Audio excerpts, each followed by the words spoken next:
Hey everybody, how's it going? Welcome back to Copper Jacket TV. So we've all heard there's this big bipartisan deal that's been reached on gun control, and it's pretty much in the books. That's at least what they make you believe.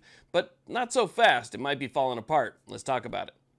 Now, before we get started, I just want to give a quick shout out to one of the sponsors of this channel, which is the USCCA. I've been a member for about 5 years now. It's easily one of the best memberships that you'll ever have, one of the most important cards that'll ever be in your wallet. If you ever find yourself in a situation where you have to defend yourself, all you have to do is simply call the number on the back of that card. They'll send you somebody to represent you, somebody to take care of everything, and they will make sure that they get you through that process so that you don't have to worry about it. Okay, so let's go and talk about this big deal / compromise that Congress has come up with on gun control, which in my opinion might ultimately fail. Now, I do not believe that compromise and anything to do with rights should be in the same sentence. You cannot compromise your rights. There shouldn't be a room full of people debating on how much is enough of somebody's rights to take away. That's where I stand on it, but that's exactly what happened.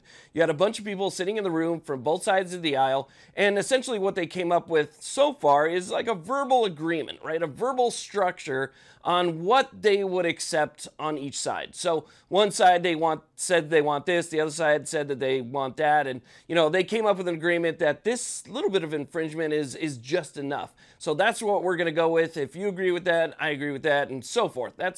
That's basically what they did. They're thinking of ways to legislate rights away, essentially. Now, with that being said, it still has to be put on paper, which means they have to actually create the legislation that would eventually be voted on, right? And that might look drastically or at least moderately different from what the verbal agreement was. And if it's just slightly different, that might be enough to turn some people away, on both sides, as a matter of fact. Even AOC has come out and said that she doesn't support one of the things that was agreed on verbally, which is that they would open the records of those who look to purchase who are under the age of 21. So they would open up their juvenile records and take a look at that if you intend on getting something and you're under the age of 21. She doesn't like that. Well, if that makes it to paper, then it looks like that might be a no-go for her.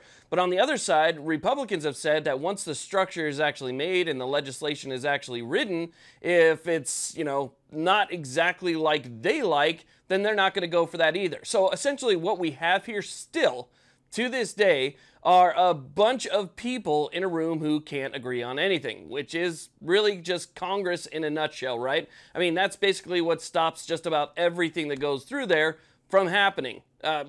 Nobody can agree on anything. So right now, people are really worried because, there's this verbal agreement, there's this deal, this compromise, all this different stuff that you keep hearing, and it makes it seem like this stuff is guaranteed to pass. Once pen hits paper, they're going to get a vote. The vote's going to be, everybody's a yay, and it's going to go up, and, it's going to get signed, and so forth. That's kind of how the media, at least, is trying to make it look. But there is a lot of turmoil on the inside from people who, on the left, didn't get enough, because we know what they wanted, right? They wanted outright bans. They didn't want people to have certain things, and they wanted to see that ban happen, and they didn't get that ban in the verbal agreement, and so they're not happy with the proposal that they're trying to come up with at the moment. They're not happy with that because they didn't get everything that they wanted. They wanted so much more, and they really only got a fraction of what they asked for.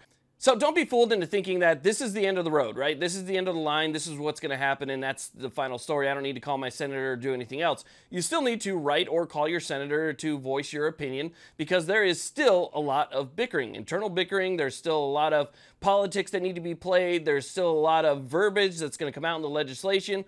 There is a lot moving forward that could derail this. And again, just giving current indications from people that I see talking, it doesn't look like everybody is on the same page. And when not everybody's on the same page, well, sometimes things just fail.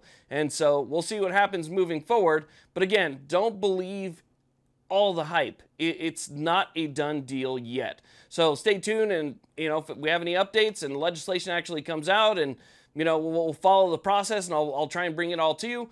But again, don't be fooled into thinking this is it, that it's over. I want to thank you all very much for watching. I really do appreciate it. Please like, subscribe. You guys have a great day.